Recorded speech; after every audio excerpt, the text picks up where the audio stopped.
तो ऊपर वाले जो टॉपर लोग हैं उन लोगों को तो मिलेगा बार बार चांस। ऐसा होने से उनका सिलेक्शन होगा एक जगह पर, और जो बाकी जो पोस्ट हैं वो रह जाएंगी खाली। मेरिट बेस पे कर दिया जाएगा तो ऊपर के 4 गुना बच्चों को ही लिया जाएगा। 2-3 सालों से इसी सीट के इंतजार में हम लोगों ने बहुत टाइम से रेगुलर नीति यही आगे चलती है, तो इससे केवल टॉपर बच्चों को ही आगे बढ़ने का मौका क्वालिफाइंग नेचर बनाए, ताकि जो बच्चे अब जो सीटी एग्जाम क्लियर कर रहे हैं चांस ही नहीं मिलेगा, और फिर ये सीट भी पता नहीं नेक्स्ट कब होगा।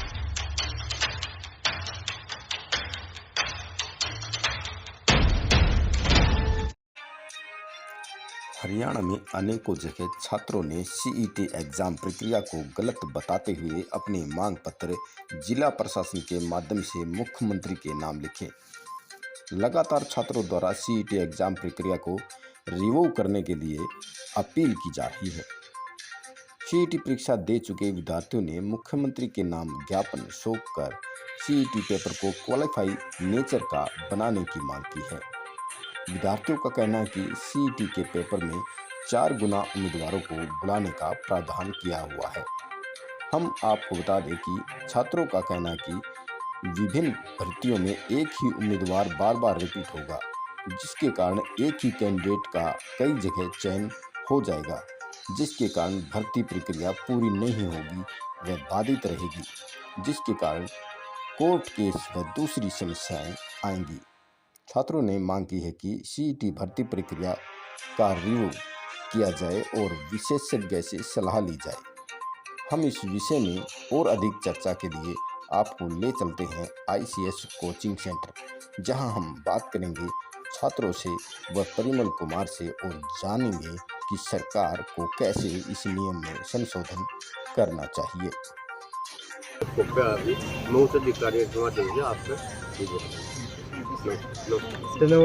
धन्यवाद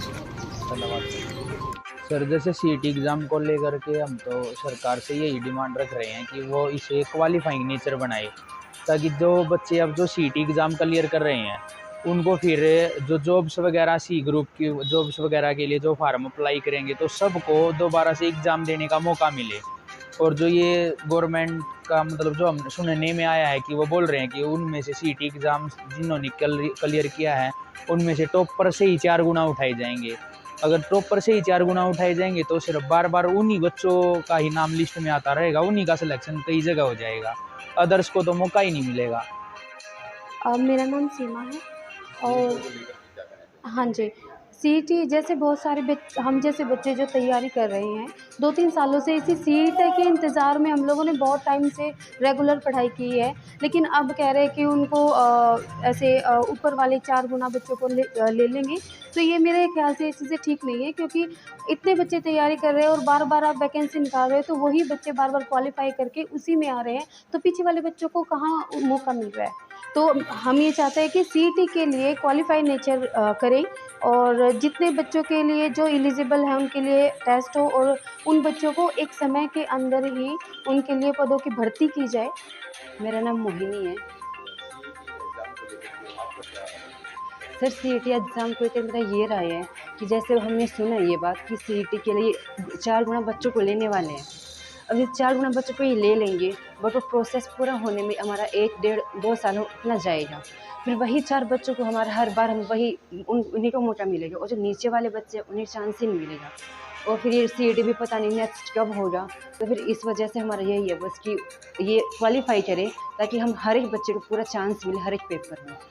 ये मेरा नाम पूनम है।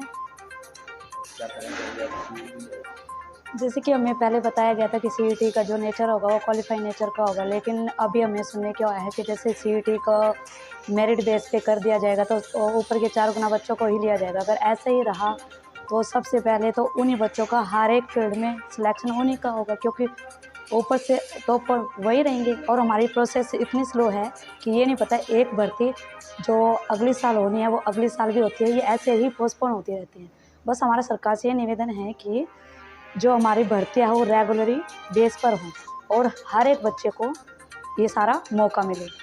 और जैसे कि अभी पीजीटी की वैकेंसी निकाली हुई है सरकार ने, ऐसे ही पीजीटी और पीआरटी की निकली। पिछले बहुत सालों से ये लगा लो 2013 से टीचर्स के लिए कोई भी वैकेंसी नहीं आई है। अगर वो अभी टीचर्स के लिए वैकेंसी निकालते हैं तो आने वाले जो भावी अध्यापक हैं उनको भी ज़्यादा मौका मिलेगा और बहुत सारे बच्चों को रोज़गार भी मिलेगा। Thank you. नाम कमल कौशिक। सीटी को एग्ज़ाम के लेकर जिस प्रकार सरकार ने अपनी नीतियाँ बनाई हैं उस हिसाब से वो नीति थोड़ी गड़बड़ है। उसमें अगर क्वालिफाइंग नेचर होगा तो इससे सभी बच्चों को मौका मिलेगा और उसमें एग्ज़ाम की तैयारी अच्छे से कर पाएंगे। इससे अगर सरकार की नीति यही आगे चलती है तो इससे केवल टॉपर बच्चों को ही आगे बढ़ने का मौका मिलेगा। जो नीचे दर्जे के बच्चे हैं वे नीचे ही रह जाएंगे और उनको आने वाली नौकरियों में आने का मौका नहीं मिलेगा। इसलिए मेरा सरकार से गुजारिश है कि जिस प्रकार उसने सीईटी के एग्ज़ाम को कंडक्ट किया जिस बढ़िया नीति से, उसी प्रकार ही इसको क्वालिफाइंग नेचर करके आगे बच्चों के फेवर में अपना फैसला दे और इसे पूरा करें। सीईटी एग्जाम को लेकर के काफ़ी सारी रोक प्रदर्शन देखने को मिल रही है, इस पर आप क्या कहना चाहेंगे, क्या होना चाहिए? सीईटी को लेकर के जो रोष प्रदर्शन हो रहे हैं ये एक्चुअली रोष प्रदर्शन नहीं है, ये मांग प्रदर्शन है।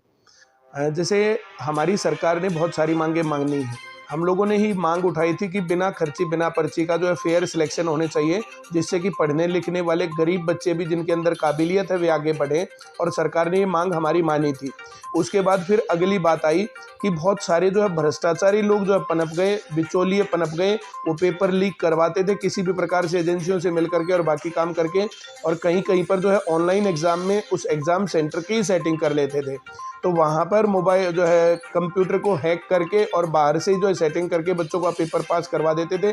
ऐसा करने से फिर हम लोगों ने आवाज़ उठाई कि फेयर सिलेक्शन फिर से होने चाहिए, और सरकार ने फिर से संज्ञान लिया और बहुत सारे बिचौलियों को पकड़ा। इसके बाद फिर हम लोगों ने जो है डिमांड उठाई कि बच्चे अब ज़्यादा होने लग गए हैं, तो ये जो है नॉर्मलाइजेशन का मेथड उससे ज़्यादा बढ़िया है कि हम लोग जो ऊपर के 4 गुना 5 गुना लोगों को बुलाएं। तो सरकार ने वो मांग भी मानी थी, कंटिन्यू सरकार मांग मान रही है। अब लेकिन जो है ना, जो ये सीईटी कंबाइंड रूप से एग्ज़ाम जो हो रहा है, इसके अंदर दिक्कत है कि ऊपर के 4 गुना लोग किसी भी भर्ती के बुलाए जाएंगे। तो क्लर्क की भर्ती आती है, मान लिया 5000 वैकेंसी है तो ऊपर के 20,000 लोग बुला लिए। पुलिस की भर्ती आती है, 5000 लोग हैं, ऊपर के फिर 20,000 लोग बुला लिए। ऐसे ही ग्राम सचिव की मान लिया 4000 वैकेंसी है तो ऊपर के 16,000 लोग बुला लिए। तो ऊपर वाले जो टॉपर लोग हैं उन लोगों को तो मिलेगा बार-बार चांस। ऐसा होने से उनका सिलेक्शन होगा एक जगह पर, और जो फिर जो बाकी जो पोस्ट हैं वो रह जाएंगी खाली। तो इस कारण से हर बार पोस्ट खाली रह जाएंगी, ये गड़बड़ है। तो इसके अंदर जो मांग है स्टूडेंट्स की वो चाहते हैं कि इसके अंदर एलिजिबिलिटी टेस्ट होना चाहिए ये, और जितनी भी भर्ती होती हैं फिर जो 50% मार्क्स ले आते हैं उससे ज़्यादा बच्चों को सभी को चांस दिया जाना चाहिए, और सबका एग्ज़ाम हो। और एग्ज़ाम होने के बाद एक भर्ती में हो गए, अब दूसरी भर्ती जो है दूसरी फिर हो रही है भर्ती, और उसमें बाई चांस ऊपर के 500 लोगों ने जो है वहाँ पर ज्वाइन नहीं किया, तो उसी रैंक के हिसाब से अगले 500 लोगों को ज्वाइनिंग दे दी जानी चाहिए, जिससे कि सभी लोगों को नौकरी भी मिलेगी और भर्तियाँ भी लंबित नहीं होंगी। ये मांग हमारी है।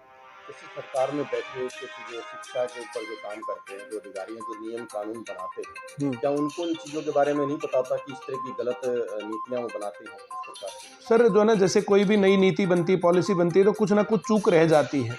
जो लोग यूज़ करते हैं उनको पता चलता है। जैसे पंखा बनाया तो पंखा पहले ऐसा नहीं बना होगा, मोबाइल फ़ोन बनाया तो ऐसा नहीं होता, जैसे फ़ोन हैंग होता है, कुछ और गड़बड़ होती है, तो वे जो कंप्लेंट वहाँ तक जाती है और फिर उनमें सुधार होता है। तो वही काम सरकारी नीतियों के ऊपर भी होता है। जैसे सभी चीज़ों के ऊपर ध्यान नहीं जा पाता है अधिकारियों का, नेताओं का या बाकी लोगों का, तो इस कारण से फिर जो है डिमांड उठानी पड़ती है, और जब डिमांड उठाते हैं तभी तो वो पूरी करेंगे। तो यही चीज़ है, इसलिए जो है डिमांड उठाई जाती है। छात्रों को आजकल क्या समस्याएं ज़्यादा आपको देखने को मिल रही हैं कि उनको अपनी तैयारी में या कुछ कोरोना से रिलेटेड कुछ चीज़ें जो कमियां जो कैसे वो पूरी होगी, किस प्रकार की चीज़ें सामने आ रही हैं? देखो जैसे एक बड़ी गड़बड़ आपने कोरोना का जिक्र किया, कोरोना के कारण बहुत ज़्यादा लोग पढ़ने लिखने से दूर हो गए।